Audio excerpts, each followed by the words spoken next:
ورحمة الله وبركاته.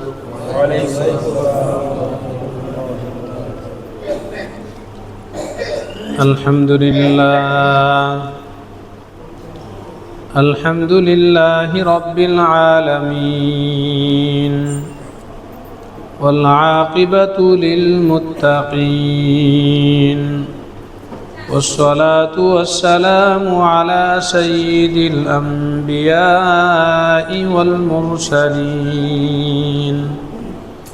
وعلى آله وأصحابه أجمعين. أما بعد، فأعوذ بالله من الشيطان الرجيم. بسم الله الرحمن الرحيم. سبحان الذي أسرى بعبده ليلا من المسجد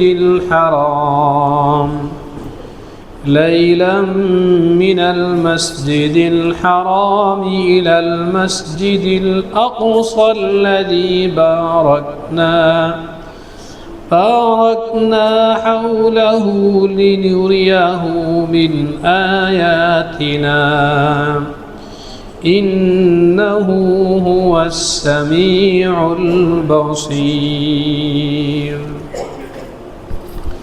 وقال الله تعالى في موضع آخر: قال فبعزتك لأغوينهم أجمعين.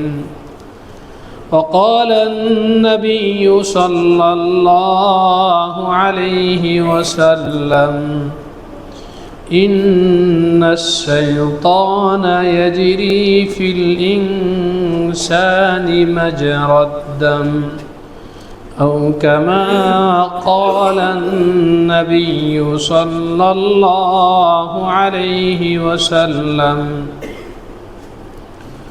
آمنت بالله، صدق الله مولانا العظيم، وصدق رسوله النبي الكريم، ونحن على ذلك لمن الشاهدين والشاكرين، والحمد لله رب العالمين. اللهم صل على محمد وعلى آل محمد، كما صليت على إبراهيم وعلى آل إبراهيم، إنك حميد مجيد. اللهم بارك على محمد وعلى آل محمد، كما باركت على إبراهيم وعلى آل إبراهيم، إنك حميد مجيد. سلام على خير الأنام وسيدي، سلام على خير الأنام وسيدي، حبيبي إله العالمين محمدي، بشير نذير هاشمي مكرمي، عطوف رؤوف من يسمى بأحمدي. ہر تمنا دل سے رخصت ہو گئی، ہر تمنا دل سے رخصت ہو گئی، اب تو آجا اب تو خلوت ہو گئی، اب تو آجا اب تو خلوت ہو گئی،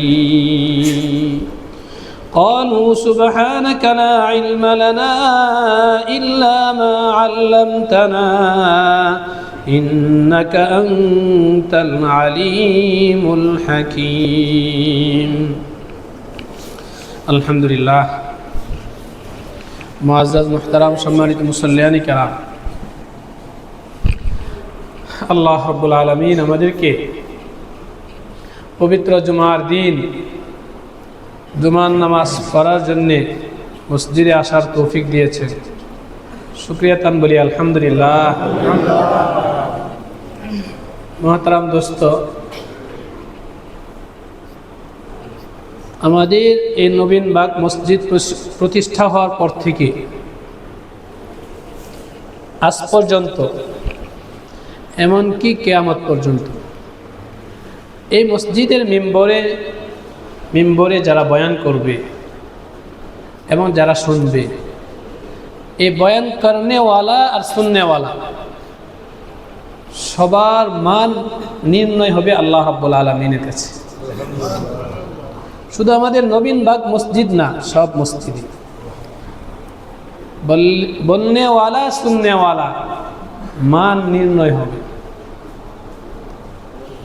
বলনেওয়ালা কেমন বলছে, শুননেওয়ালা কেমন শুনছে, মান নির্ণয় হওয়ার পরে দুনিয়াতে আমরা যেমন সেমিস্টার ভিত্তিক, ক্লাস ভিত্তিক বছরের শেষে পুরস্কার দেই, কোনো কোনো প্রতিষ্ঠানে আছে পুরা প্রতিষ্ঠানে সব ক্লাসে সবচেয়ে বেশি নাম্বার যে পায় তাকে পুরস্কৃত করা হয়, সম্মানের আসনে অধিষ্ঠিত করা হয়, সম্মান জানানো হয়। আমার মাওলাও এটা করবে, এটা হবে। মুহতারাম দোস্ত, কথার কথা, এই মসজিদ প্রতিষ্ঠার বয়স যদি 14 বছর হয়ে থাকে, 15 বছর হয়ে থাকে, আমার আপনার কাছে নাই হিসাব, আল্লাহ রাব্বুল আলামিনের কাছে হিসাব আছে। এই 15 বছরে বলনেওয়ালা এই মিম্বরে কে কথা বলছে, তার কথার মান কেমন ছিল, আল্লাহ রাব্বুল আলামিনের কাছে এর হিসাব আছে। আবার শুননেওয়ালা তার কথার মান কেমন ছিল, এরও হিসাব কার কাছে আছে? আল্লাহর কাছে। আজকে ফজরের তালিমে কাকতালীয়ভাবে কোরআনে কারীমে সূরাতুজ জুমারের 17 নম্বর আয়াত আমরা তালিম করেছিলাম। আল্লাহ রাব্বুল আলামিন বলেন, ফাবাশশির ইবাদ আল্লাযীনা ইসতামিউনাল কাওলা ফায়াত্তাবিউনা আহসানা। আমার ওই বান্দাদেরকে জান্নাতে সুসংবাদ শোনাও। ফাবাশশির ইবাদিয়াল্লাযীনা ইসতামিউনাল কাওলা, যারা কান পেতে মনোযোগ সহকারে আমার কথা শোনে, আল্লাযীনা ইসতামিউনাল কাওলা ফায়াত্তাবিউনা আহসানা, এবং ভালোভাবে তার সব শক্তি খরচ করে সে এটাকে অনুসরণের চেষ্টা করে, তাদেরকে জান্নাতে সুসংবাদ শোনা। স্বয়ং আল্লাহ রাব্বুল আলামিন কোরআনে কারীমে বলেন। সুতরাং আজকের জুমার আমরা এই সবক নিতে পারি। আমার আপনার কাছ তো চেষ্টা করা, পূর্ণতা, সফলতা, কামিয়াবি আল্লাহর কাছে। ওয়া লাইসা লিল ইনসানি ইল্লা মা শাআ, বান্দার কেবল চেষ্টাই, বান্দার দায়িত্ব কেবল চেষ্টা করা। লাইসা লিল ইনসান, মানুষের আর কোনো কিচ্ছু নাই চেষ্টা ছাড়া, সে চেষ্টা করবে। সুতরাং আমাদের চেষ্টা হলো, আমি যে মসজিদে আমার হায়াতি জিন্দেগিতে নামাজ পড়ছি, পড়াচ্ছি, আমার নামাজ যেন ওই গুণগত মানে সবচেয়ে উন্নত নামাজ হয়। পারবা না ইনশাআল্লাহ? চেষ্টা করতে ভাই। জানাই নাই, ফিকির নাই, চেতনা নাই, তাহলে চেষ্টা কিভাবে হবে? বাস সবাই নিজের জায়গা থেকে চেষ্টা করি, আমার নামাজ, আমার বয়ান শোনা, আমার সব কিছু গুণগত মানে সবচেয়ে দামি বানাবো ইনশাআল্লাহ। যদি এই চেষ্টা সবারই থাকে তাহলে পরিবেশ উন্নত হবে। যদি এই চেষ্টা সবারই থাকে তাহলে ঈমানে পূর্ণতা আসবে। যদি এই চেষ্টা সবারই থাকে তাহলে আমলে পূর্ণতা আসবে। অন্য কারোর দিকে না, আমি আমাকে নিয়ে চেষ্টা, আমার আমল আমি সুন্দর করতে চাই, আমার সব কিছু আমি সুন্দর করতে চাই, গুণগত মানে 1 নম্বরে যা হবে আমি 1 নম্বরে থাকতে চাই। ওই পরীক্ষায় যারা 1 নম্বর হয় তাদের কিন্তু ওই টার্গেট থাকে। টার্গেট নেওয়ার পরে এরপরে মেহনত চলে, এক পরীক্ষায় পারে না, 1 বছরও পারে না, কিন্তু মেহনত চালু থাকলে এক সময় সে 1 নম্বর হয়েই যায়। তাহলে এই মেহনত আমরা উঠি যে গুণগত মানে আমারটা 1 নম্বরে বানাইতে চাই। শোনার মাঝে আমি 1 নম্বর, বলার মাঝে আমি 1 নম্বর।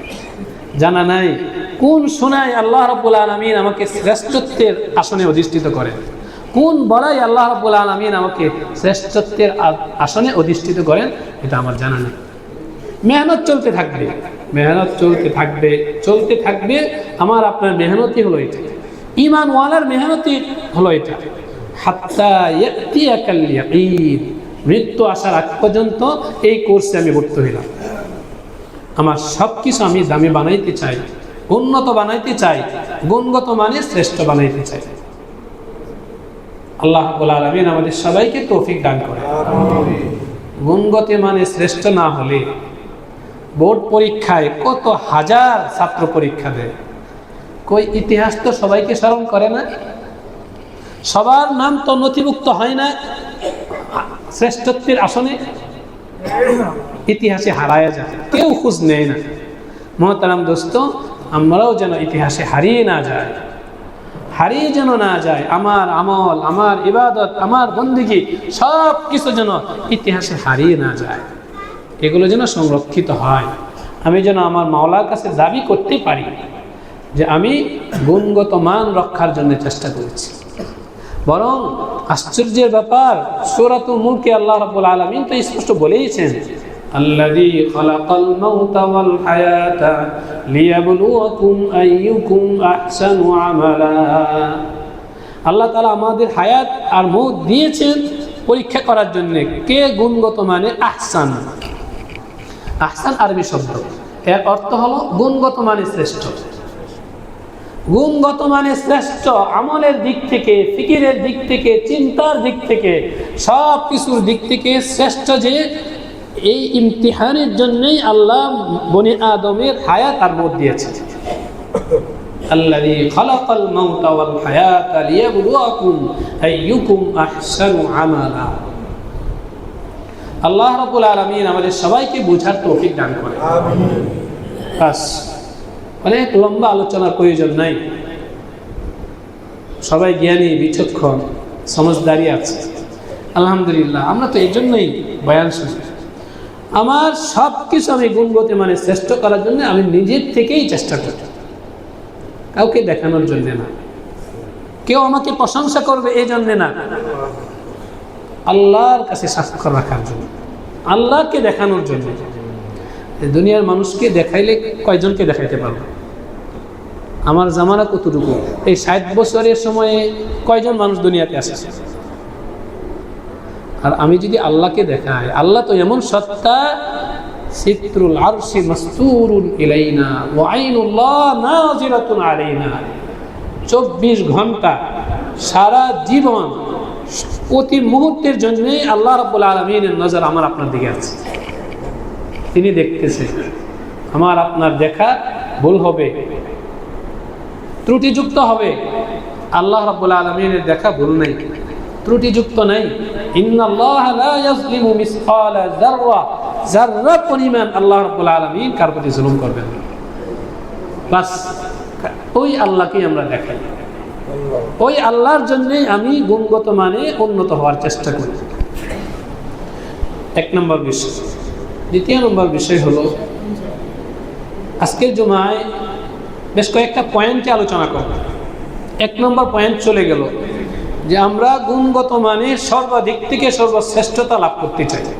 প্রত্যেকেই তার মেহনত থাকবে, মুসলমান সবারই এই মেহনত থাকবে। 2 নম্বর হলো, মুহতারাম দোস্ত,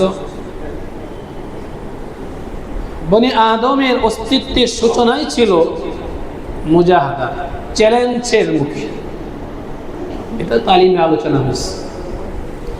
আমার আপনার সূচনা ছিল চ্যালেঞ্জ।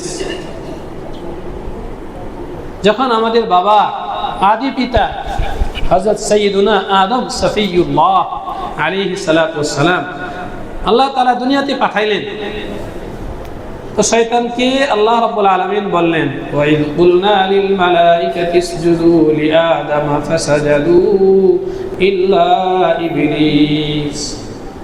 আল্লাহ কি ইচ্ছা ছিল, কি টার্গেট ছিল আল্লাহই মালুম।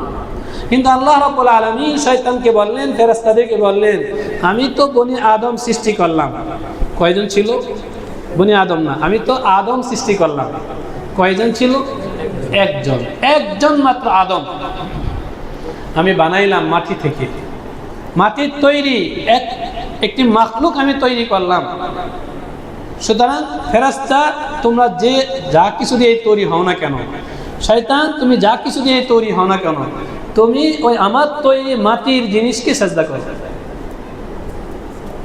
শয়তান বলল, আনা খায়রুম মিনহু, আমি তার চেয়ে শ্রেষ্ঠ। নাউজুবিল্লাহ, আমি তার চেয়ে শ্রেষ্ঠ। আনা খায়রুম মিনহু খালাকতানি মিন নারিন ওয়া খালাকতাহু মিন তিন। আমাকে আপনি আগুন দিয়ে তৈরি করেছেন, আর এই আদমকে মাটি দিয়ে তৈরি করেছেন। আর আগুন মাটির মাঝে দামি হলো আগুন, মাটি কম দামি, বেদামি। সুতরাং বেদামি জিনিসকে দামি জিনিস আগুন সাজদা করতে পারে না। আল্লাহর সামনে যুক্তি তর্ক চলে, আল্লাহর সামনে বাহাদুরি চলে, আল্লাহর সামনে দুঃসাহসিকতা চলে। আল্লাহ আমাদের সবাইকে হেফাজত করে। দুঃসাহসিকতা মুহতারাম দোস্ত সব জায়গায় চলে না, কোথাও নিজেকে মিটাই দিতে হয়। মিটা দিজিয়ে मैं मिटने के लिए आया हूं। সব জায়গা তর্ক চলে না, কোথাও মিটাও নিজেকে, নিজের আমিত্বকে মিটাও, নিজের অস্তিত্বকে মিটাও, নিজের ইচ্ছা ইরাদাকে মিটাও, নিজের খাহেসাত নফসানিয়াতকে মিটাও। কোথাও মিটাইতে হয়। শয়তান তর্ক শুরু করছে, খালাকতানি মিন নার ওয়া খালাকতাহু মিন তিন। সুতরাং আমি সাজদা করতে পারি না। ওই সময় আল্লাহ রাব্বুল আলামিন বললেন, ফাখরুজ ইন্নাকা রাজিম। আমার সাথে তর্ক, বের হয়ে যাও, জান্নাত থেকে বের হও। ফাখরুজ ইন্নাকা রাজিম, তুমি অভিশপ্ত। ইলা ওয়াক্তিল মালুম, ইলা ইয়াউমিল ওয়াক্তিল মালুম, সুনির্দিষ্ট সময় পর্যন্ত। আই ইলা ইয়াউমিল কিয়ামা, কিয়ামত পর্যন্ত আমার অভিশাপ তোমার উপর থাকবে। নাউজুবিল্লাহ। ওই সময় শয়তান এখনো জান্নাতে, আল্লাহর সামনে, জান্নাতে আল্লাহর সামনে সে বলতেছে, ফাবিইজ্জাতিকা লাউগরিয়ান্নাহুম আজমাইন। কোরআনে কারীমে যে আয়াত তেলাওয়াত করেছি এটাই হলো ওই আয়াত। ক্বালা ফাবিইজ্জাতিকা লাউগরিয়ান্নাহুম আজমাইন। হে আল্লাহ, আপনার ইজ্জতের কসম, আপনার সম্মানের কসম, আপনার মহত্বের কসম, আপনার বরত্বের কসম, ফাবিইজ্জাতিকা, আপনার ইজ্জতের কসম, লাউগরিয়ান্নাহুম আজমাইন, আমাকে আপনি এই ক্ষমতা দেন যে এই আদমের কারণে আজকে আমি অভিশপ্ত, আদমের কারণে আজ আমি বিতাড়িত, আদমের কারণে আজ আমি মাতরুদ, আদমের কারণে আমি জাহান্নামী। আমাকে এই ক্ষমতা দেন, কিয়ামত পর্যন্ত যত বনি আদম দুনিয়াতে আসবে এই সবগুলোকে গোমরাহ করে ছাড়বে। নাউজুবিল্লাহ বলি সবাই। এই ক্ষমতা, এই শক্তি, এই পাওয়ার সে আল্লাহর সামনে আল্লাহ থেকে নিয়ে নিছে, আল্লাহর ইজ্জতের কসম নিয়ে নিছে। মুহতারাম দোস্ত, ওই সময় আমরা দুনিয়াতে ছিলাম না। আমাদের আদি পিতা আদম আলাইহিস সালাতু ওয়াস সালাম ছিলেন, তাও সবেমাত্র তৈরি। এমন সময় আল্লাহর থেকে এই পাওয়ার, এই ক্ষমতা নিয়েছে। আল্লাহ যাকে যে ক্ষমতা দেন ওই ক্ষমতা পর্যাপ্তই দেন, এবং ওই ক্ষমতা ছিনিয়ে নেন না। যতদিন পর্যন্ত মেয়াদ আছে ততদিন পর্যন্ত তা থাকবেই। ইলা ইয়াউমিল ওয়াক্তিল মালুম, কিয়ামত পর্যন্ত জন্য শয়তানের এই পাওয়ার থাকবে। তাহলে বলেন, আপনি আমাদের এই দুনিয়াতে আসা, আমাদের অস্তিত্বের সূচনা চ্যালেঞ্জের মুখে কিনা? আমরা তো এক চ্যালেঞ্জের মোকাবেলায় দুনিয়াতে আসছি।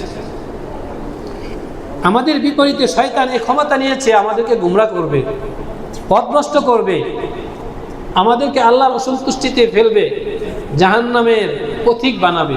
শয়তান এই চ্যালেঞ্জ নিয়ে, এই শক্তি নিয়ে দুনিয়াতে আসছে। সুতরাং এই অবস্থায় মুহতারাম দোস্ত, কোরআনে কারীমে আল্লাহ রাব্বুল আলামিন এই বর্ণনা কেন দিয়েছে? কেন এক জায়গায় নয়, দুই জায়গায় নয়, কোরআনের অধিকাংশ সূরার মাঝে এই আদি পিতা আদম এবং শয়তানের এই কাহিনী আল্লাহ তাআলা চিত্রায়ন করছে। এই কথা স্মরণ করার জন্যে শোনো, গাফলতি চলবে না, গাফলতি চলবে না। তোমার সামনে অনেক গুনার পরিবেশ আসবে, গুনাহ পরিবেশ আসলেই তুমি গুনাহ করিও না, এই কথা যেন জেহেনে থাকে। আমি তো চ্যালেঞ্জের মুখে আসছি, শয়তান তো বলে দিছে আমি তাকে গুমরাহ করেই ছাড়ব। স্বাভাবিক কথা না, দৃঢ়তার সাথে, তাকিদের সাথে, তাকিদের সাথে শয়তান আল্লাহর কাছ থেকে এই পাওয়ার নিছে, তাকিদের সাথে এই পাওয়ার নিছে। সুতরাং মুহতারাম দোস্ত, কথায় কথায় চিন্তা ছাড়াই কেন মুসলমান গুনাহ করবে? কেন মুসলমান অন্যায়ের দিকে পা দিবে? মুসলমান, তুমি কি তোমার অস্তিত্ব বলে গিয়েছ? শয়তান তো তোমাকে গুমরাহ করার এই পাওয়ার আল্লাহ থেকে নিয়ে নিয়েছে। সুতরাং নিজেকে শয়তানের হাতে সুপুর্দ না করি। ইন্না শাইতানা লিল ইনসানি আদুউম মুবিন। আল্লাহ তাআলা কোরআনে কারিমে বলছেন, শয়তান মানুষের জন্য সুস্পষ্ট শত্রু। সুস্পষ্ট শত্রু আদুউন বললেই হতো, মুবিন, মুবিন স্পষ্ট শত্রু, মুবিন শব্দে বলার কোনো প্রয়োজন ছিল না।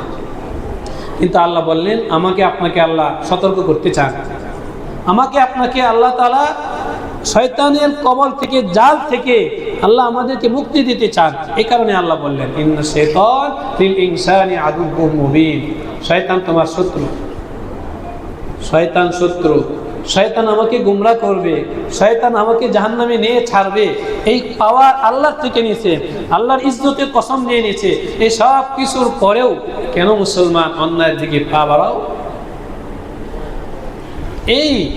এত সব কিছুর পরেও যখন মুসলমান গুনার দিকে পা বাড়ায়, ওই সময়ই তো আল্লাহ রাব্বুল আলামিনের বাণী আমাদের সামনে আসে, ইয়া আইয়ুহাল ইনসান মা গাররাকা বিরাব্বিকাল কারীম।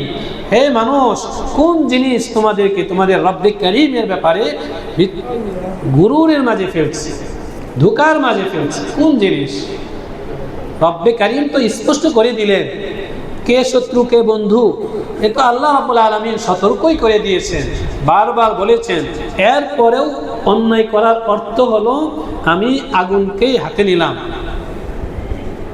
আমি স্বেচ্ছায় নিলাম। এ কারণে মুহতারাম দোস্ত, সবার কাছে আমার সবিনয় গুজারিশ, সংক্ষেপে বলা হচ্ছে, মেহেরবানি করে গুনার যে কোনো ধরনের পরিবেশ সামনে আসলে যেন এই ফিকির আমার আসে, আমি তো চ্যালেঞ্জের মোকাবেলায় দুনিয়াতে আসছি, এই গুনাহ যদি আমি করি তাহলে শয়তান জয় লাভ করলো আর আমার আল্লাহ আমার প্রতি নারাজ হলো। আল্লাহর নজর তো আমার প্রতি আছে, শয়তান খুশি হয়ে গেল। কত ধরনের গুনাহ আছে, কি গুনাহ আছে, আমি আপনি কোন গুনায় লিপ্ত, সবাই চিন্তা করলে আমরা পাবো। সুতরাং ওই গুনার ক্ষেত্রে শয়তানকে খুশি করানো মুসলমানের উচিত হবে না।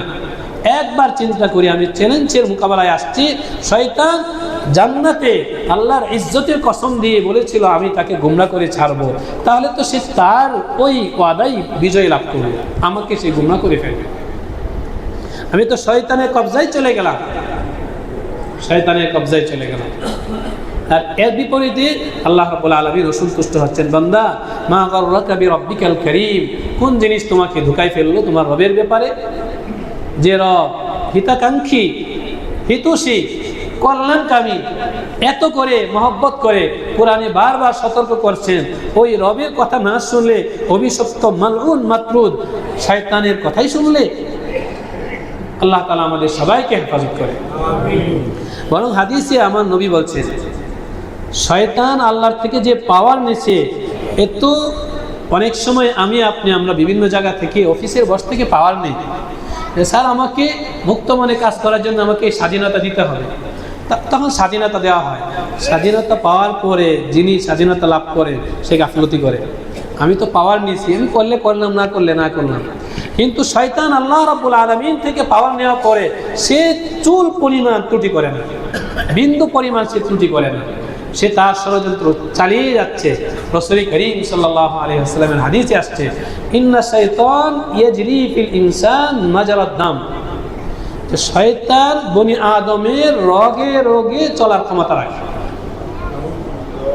একেবারে বনি আদমের কলবের মাঝে হাঁটু গেড়ে বসে এই কলবের মাঝে ঢুকা দেওয়ার জন্য হাঁটু গেড়ে বসে এত শক্তি প্রয়োগ করে বলা হলো চলেন অমুক নেক কাজে। তো মুসলমান হওয়ার কারণে, ইমানের পাওয়ারের কারণে একটু আগ্রহ তৈরি হয়, না এই কাজটা করা দরকার। তো একটু আগ্রহ তৈরি হয়, ওই আগ্রহের মাঝে ওই আগ্রহকে নিরাগ্রহে পরিণত করার জন্য আরো 100টা ঝামেলা সামনে আসে, আরো কত ধরনের ওয়াসওয়াসা সামনে আসে। হুজুর সামনে আসে, হুজুর অনেক ইচ্ছা ছিল অমুক জায়গায় যাইতে, অমুক আমল করতে, কিন্তু এই দেখেন কিন্তু ইচ্ছা থাকা সত্ত্বেও পারি নাই। দোস্ত, যার জবানে কিন্তু আসে নেক কাজের মোকাবেলায়, সেই শয়তানের কাছে ধরা। এ কারণে এক উর্দু কবি বলেন, খুশি তেরি জিসকো হর তরফ পেশে নজর হ্যায়, বাস উসকি জবা পর না আগার হে না মাগার। আল্লাহ রাব্বুল আলামিনের সন্তুষ্টি যার টার্গেট থাকে জীবনে, যে আলোচনা আমি করলাম, অন্যায় করলে শয়তান খুশি হলো, আল্লাহ নারাজ হলেন, আর নেক কাজ করলে আল্লাহ সন্তুষ্ট হলেন, শয়তান নারাজ হলো। তো আল্লাহর সন্তুষ্টি যার মাকসাদ, খুশি তেরি জিসকো হর তরফ পেশে নজর হে, আল্লাহর সন্তুষ্টি, আল্লাহর খুশি, আল্লাহর রেজা যার জীবনের একমাত্র টার্গেট থাকে, বাস উসকি জবা পর না আগার হে না মাগার। তার জবানে উসকি জবা পর, তার জবানে কিন্তু আগার মাগার এগুলো থাকবে না। হযরত খাদিজাতুল কুবরা রাদিয়াল্লাহু আনহা, ওনার কাছে রাসূল করিম সাল্লাল্লাহু আলাইহি ওয়াসাল্লাম এসে বলছেন, আমি তো নবী। হযরত খাদিজা রাদিয়াল্লাহু আনহা বললেন, আমি মানলাম। হযরত সাইয়েদনা আবু বকর রাদিয়াল্লাহু আনহুর কাছে এসে রাসূল বললেন, আমি তো নবী। হযরত আবু বকর রাদিয়াল্লাহু আনহু বললেন, আমি তো মানলাম। হযরত আলী রাদিয়াল্লাহু আনহুর কাছে রাসূল এসে বললেন, আমি তো নবী। তিনি বললেন, আমি মানলাম। কোনো চিন্তা নাই, যুক্তি নাই, কিন্তু নাই, আগার মাগার নাই। খুশি তেরি জিসকো হর তরফ পেশে নজর হে, বাস উসকি জবা পর না আগার হে না মাগার। এই কারণে আমাদের উস্তাদ যারা আছেন, ছাত্র জামানায় অনেক সময় আমাদের পরীক্ষা করতেন, এই ছেলে কতটুকু আগ্রহী,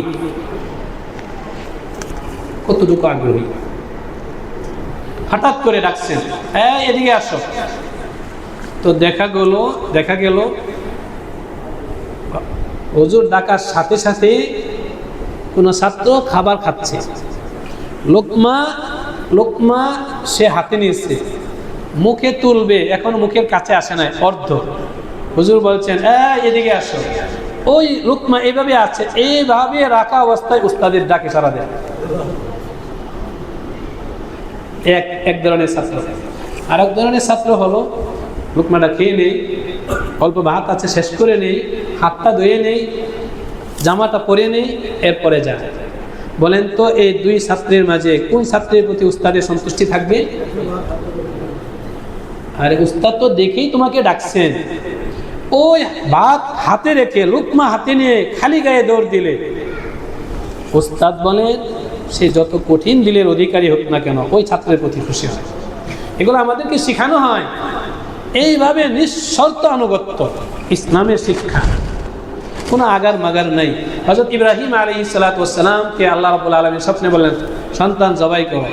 তিনি কি কোনো আগার মাগার বলছেন? আল্লাহ করতাম, কিন্তু আমার তো একটাই সন্তান, কি হুকুম আপনি দিলেন? না না না।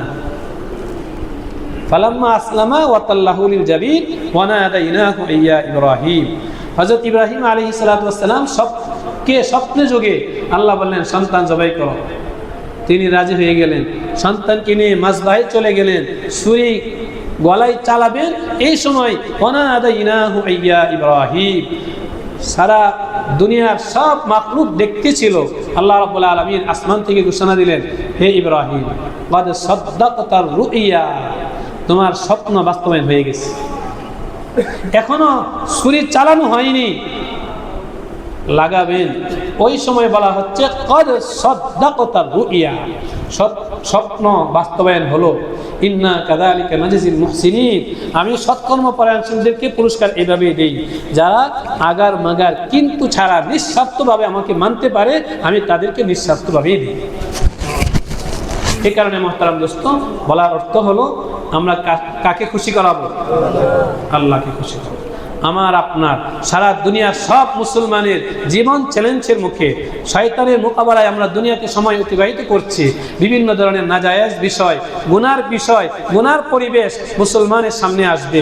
চিন্তা ফিকির ছাড়াই মুসলমান যেন গুনাহ না করে, একবার চিন্তা করে শয়তানের মেহনত আমার পিছনে আছে, আল্লাহর নজর আমার দিকে আছে, আমি শয়তানের মেহনতকে লাথি মারতে চাই, আল্লাহর সন্তুষ্টিকে আমি গ্রহণ করতে চাই।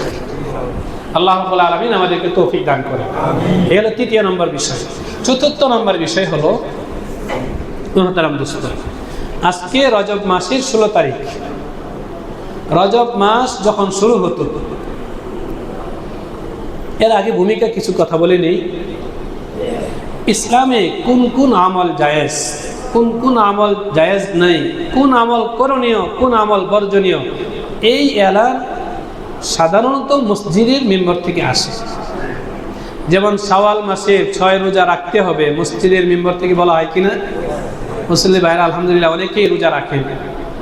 আশুরার রোজা রাখতে হবে, মসজিদের মেম্বার থেকে বলা হয়, সুতরাং অনেকেই রাখে। লাইলাতুল কদর এর বরকতের কথা মসজিদের মেম্বার থেকে বলা হয়, অনেকেই এই লাইলাতুল কদরকে উদযাপন করেন। শবে বারাত এর ফজিলত মসজিদের মেম্বার থেকে বলা হয়। সুতরাং করণীয় যে আমলগুলো মসজিদের মেম্বার থেকে বলা হয় এবং অনেকে আমল করে থাকে। তদ্রুপ বর্জনীয় কোন কোন আমল আছে, এগুলো অনেক সময় মসজিদের মেম্বার থেকে বলা হয়। সুতরাং এই জায়গা থেকে সারা দুনিয়ার মসজিদ থেকে যে ঘোষণা যাবে, এগুলো আমরা মানার চেষ্টা করব, গুরুত্ব দেওয়ার চেষ্টা করব। আমাদের আজকে রজব মাসের 16 তারিখ।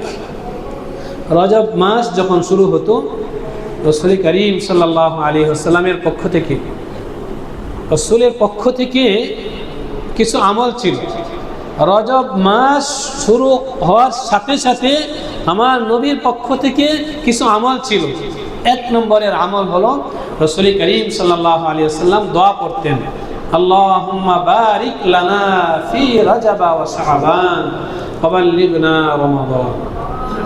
বাস এই আমল আমি নিজে আমল করি, আমার ঘরে এই আমল পৌঁছায়। আল্লাহুম্মা বারিক লানা ফি রজব ওয়া শাবান ওয়া বাল্লিগনা রমাদান। এই দোয়ার শব্দের তারতম্য আছে, হাদিসে শব্দের তারতম্য আছে। তো যে যে শব্দে পড়তে পারে, আল্লাহুম্মা বারিক লানা ফি রজবিন ওয়া শাবানিন আছে, আবার আল্লাহুম্মা বারিক লানা ফি রজব ওয়া শাবান এভাবেও আছে। তো যার জন্য যেটা সহজ হয়, এই আমল আমরা এখন থেকে বলা শুরু করি, আল্লাহুম্মা বারিক লানা ফি রজব ওয়া শাবান ওয়া বাল্লিগনা রমাদান। দ্বিতীয় নম্বরের আমল হলো রাসূল করিম সাল্লাল্লাহু আলাইহি ওয়াসাল্লাম রজব মাসের শুরুতেই রমজানের প্রস্তুতি হিসাবে স্বাভাবিক যে গতানুগতিক রোজা রাখতেন, তার চেয়ে ভিন্ন কিছু বেশি রোজা রাখতেন। রাসূলের স্বাভাবিক রোজার কিছু নিয়ম নীতি ছিল, ওই স্বাভাবিক রোজার ব্যতিক্রম অতিরিক্ত কিছু রোজা রাখতেন। সুতরাং আমরাও রমজানের প্রস্তুতির শিরোনামে অতিরিক্ত রোজা রাখতে পারি। 2 নম্বরের আমল।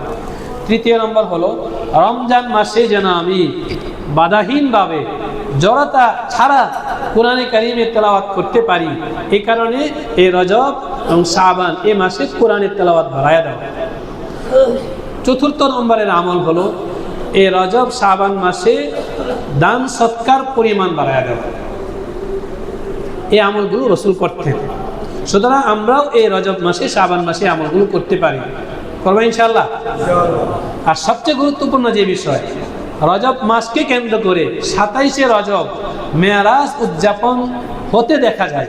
কিন্তু মুহতারাম দোস্ত, মেরাজ কত হিজরিতে, কত সালে, নবুয়তের কত বছরে, কোন দিনে হয়েছিল, এ নিয়ে তারিখের কিতাবে বিভিন্ন ধরনের মতনৈক্য আছে। 27শে রজব এটা কোন প্রসিদ্ধ বর্ণনা না।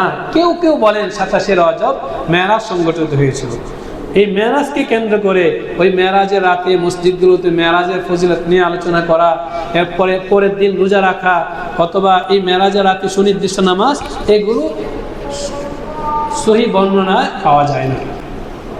সুতরাং মেরাজকে কেন্দ্র করে লাইলাতুল কদরের মতো, শবে বরাতের মতো আলাদা কোনো ইবাদত সহি বর্ণনায় পাওয়া যায় না। সুতরাং এই ব্যাপারে ওই মুকসুদুল মুমিনিন বইয়ে অনেকেই পড়ে, 12 চাঁদের ফজিলত বইয়ে পড়ে থাকে, এই কারণে অনেকের মনে প্রশ্ন আসে। এগুলো আপাতত রাখেন। সহি বর্ণনায় মেরাজকে কেন্দ্র করে আলাদা নামাজ, আলাদা কোনো রোজা নাই। সবার বুঝে আসছে কথাটা? এমনি রোজা রাখতে পারেন, যেটা বললাম রমজানের প্রস্তুতি হিসাবে, আরো অনেক আমল করা যায়, কিন্তু মেরাজকে কেন্দ্র করে কোনো কিছু নাই। আল্লাহ রাব্বুল আলামিন আমাদের সবাইকে বোঝার তৌফিক দান করেন। তাহলে 4টা আমল আসলো। 1 নম্বর আমল বলা হয়েছিল, কি বলা হয়েছিল? 1 নম্বর আমল হলো যে আমরা আল্লাহ রাব্বুল আলামিনের কাছে গুণগত মানে শ্রেষ্ঠত্বের অধিকারী হতে চাই। সর্ব আমলে আমার আমল যেন সর্বশ্রেষ্ঠ হয়, এই মেহনত আমরা করব। দ্বিতীয় নম্বর কি বলা হয়েছিল? তৃতীয় নম্বর, আচ্ছা দ্বিতীয় নম্বরটা পরে বলতেছি। তৃতীয় নম্বর হলো মেরাজকে কেন্দ্র করে, মেরাজে রজব মাস থেকে রসুলের কিছু আমল, এই আমলগুলো আমরা করব। আর 27শে রজবকে কেন্দ্র করে মেরাজের কোনো নামাজ ইত্যাদি কোনো কিছু নাই। আল্লাহ রাব্বুল আলামিন যে সমস্ত আলোচনা হলো আমাদের সবাইকে এগুলোর উপর আমল করার তৌফিক দান করে। মহাতারাম দোস্ত, 2টা ঘোষণা। 1 নম্বরের ঘোষণা হলো আল্লাহর ঘর এই মসজিদ এবং সারা দুনিয়ার যত মসজিদ আছে, এই মসজিদগুলোকে আমরা যদি দায়িত্ব নেই, তাহলে তো আমাদের দ্বারা সহযোগিতা হলো। আমাদের দায়িত্ব ছাড়াই আল্লাহ রাব্বুল আলামিন এই দ্বীনি প্রতিষ্ঠানগুলোকে সামনে চালাইতে পারেন কিনা? পারেন। আল্লাহ তাআলা দুনিয়াতে এই মসজিদগুলো দিয়েছেন আমাকে আপনাকে সম্মানিত করার জন্য। যে মসজিদ মাদ্রাসার দায়িত্ব গ্রহণ করবে, এর জিম্মাদারি গ্রহণ করবে, সময়ে এর পাশে দাঁড়াবে, আল্লাহ রাব্বুল আলামিন ওই বান্দাকে এই মসজিদ মাদ্রাসার কেন্দ্র করে এর জীবনকে সুন্দর বানায় দেবে। বাইতুল্লাহর উপর আব্রাহা বাদশাহ আক্রমণ করেছিল, ওই সময় বাইতুল্লাহর প্রতিরোধ করার ক্ষমতা বাইতুল্লাহবাসীর ছিল না। আল্লাহ রাব্বুল আলামিন প্রতিরোধ করছেন কিনা? আল্লাহ রাব্বুল আলামিন প্রতিরোধ করছেন। বুঝাইলেন, শোনো, আমার ঘরে দায়িত্ব যারা গ্রহণ করবে, আমার কিছু করে ফেললো, আমার উপর তার ইহসান হলো, অনুগ্রহ হলো, মোটেও না। বরং আমার ঘরের দায়িত্ব তো আমিই নিয়েছি। হ্যাঁ, যে আমাকে মহব্বত করে আমার ঘরের দায়িত্ব নেবে, আমি এর জন্য জান্নাতে তার ব্যবস্থা করে রাখবো। মান বানা লিল্লাহি বাইতান বানাল্লাহু লাহু, মান বানা লিল্লাহি মসজিদান বানাল্লাহু লাহু বাইতান ফিল জান্নাহ। যে দুনিয়াতে একটি মসজিদ নির্মাণ করবে, আল্লাহ রাব্বুল আলামিন আখিরাতে তার জন্য একটা বাড়ি নির্মাণ করবে।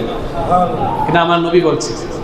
সুতরাং মুহতারাম দোস্ত, একটি তাকাজা বেশ কয়েকবার আপনাদের সামনে পেশ করা হয়েছিল আমাদের এই নবীনবাগ জামে মসজিদকে এবং মসজিদের যাবতীয় কাজকে সুষ্ঠুভাবে সুন্দরভাবে সামনে এগিয়ে নিয়ে যাওয়ার জন্য নির্বাহী কমিটির পক্ষ থেকে বদরি সদস্য এর একটা ফরম আমাদের রাখা হয়েছে। 313 জন বদরি সদস্য থাকবে, যারা এই মসজিদের সুখে দুঃখে পাশে থাকে। অনেক নতুন ভাই এই এলাকায় বসবাস শুরু করতে যাচ্ছেন, আমাকে কয়েকজন বলেছেনও, এবং আজকে আমাদের সেক্রেটারি সাহেব বলেছেন, হুজুর অনেকদিন হয়ে গেল, এই ঘোষণাটা মসজিদের মেম্বার থেকে আসলে নতুন যারা এই এলাকায় বসবাস করতে যাচ্ছেন তাদের জন্য জানা হলো, প্রয়োজনে তারা সামনে অগ্রসর হলো। এই কারণে আমাদের এই মসজিদে 313 বদরু সদস্যের একটি কমিটি গঠন আছে, যারা প্রতি মাসে সুনির্দিষ্ট অঙ্কে মসজিদে দান করে থাকে। আমরা তাদেরকে মসজিদ কমিটির পক্ষ থেকে একটা কার্ড প্রদান করি, যেন ওই কার্ডটা তার জন্য স্মরণীয় হয়। কথার কথা ঘরে রেখে দিল, সময়ের সঙ্গে মনে হলো ও আমি নবীনবাগ মসজিদে দাতা সদস্য। এই স্মরণের জন্য মৌলিকভাবে কার্ডটা প্রদান, কৃতিত্বের স্বাক্ষর হিসেবে অনেকেই বলে, আমরা এটা নাও নিতে পারি, এটা কার্ড প্রদান করা হয়। তো যে সমস্ত ভাইরা সদস্য আছি, তারা তো আলহামদুলিল্লাহ আছি, তাদের কাছে আমি অনুরোধ রাখব, আমাদের প্রত্যেকের অনুদান যেন মান্থলি পরিশোধ হয়, এর দায়িত্ব আমি নিজেই নিয়ে নিই। মসজিদের পক্ষ থেকে আপনাকে স্মরণ করানো হবে, এরপরে আপনি দিবেন, এটা অসুন্দর দেখা যায়। আল্লাহর ঘরে আমি আমার নিজের ইচ্ছায় মহব্বতের সাথে আগ্রহের সাথে আমার দানটা পৌঁছাই দিই, পারবো ইনশাল্লাহ। আর আরও কিছু সদস্য এর পদ খালি আছে, সদস্য ফরম সুযোগ আছে। আমার যে সমস্ত ভাইরা নতুন এখানে এসেছেন, আমরা এই সদস্য পদকে অলঙ্কিত করব। আল্লাহ রাব্বুল আলামিন তৌফিক দান করেন। দ্বিতীয় নম্বরের বিষয় হলো আগামী 25শে জানুয়ারি, আজকে তো 17 জানুয়ারি, আগামী 25 তারিখ আমাদের এই মসজিদ সংলগ্ন মাদ্রাসা নুরুল উলুম মাদ্রাসায় বাৎসরিক মাহফিল। এই মাহফিলে আমার কমিটির সদস্যবৃন্দর পক্ষ থেকে সব মুসল্লি ভাইকে দাওয়াত দেওয়া হচ্ছে, আপনারা সবাই এই মাহফিলে উপস্থিত থাকার চেষ্টা করবেন। আর এই মাহফিলকেও কামিয়াব করার জন্যে বিভিন্ন ধরনের সহযোগিতার সুযোগ আছে। কুপনের ব্যবস্থা করা হয়েছে, আমরা কুপন নিয়ে নিয়ে আমার নিজের উদ্যোগেই এই মাহফিলকে কামিয়াব করার জন্য চেষ্টা করব ইনশাআল্লাহ। আল্লাহ তাআলা আমাদেরকে জাযায়ে খায়ের দান করবে। আরেকটি ঘোষণা, আগামীকাল শনিবার 18 জানুয়ারি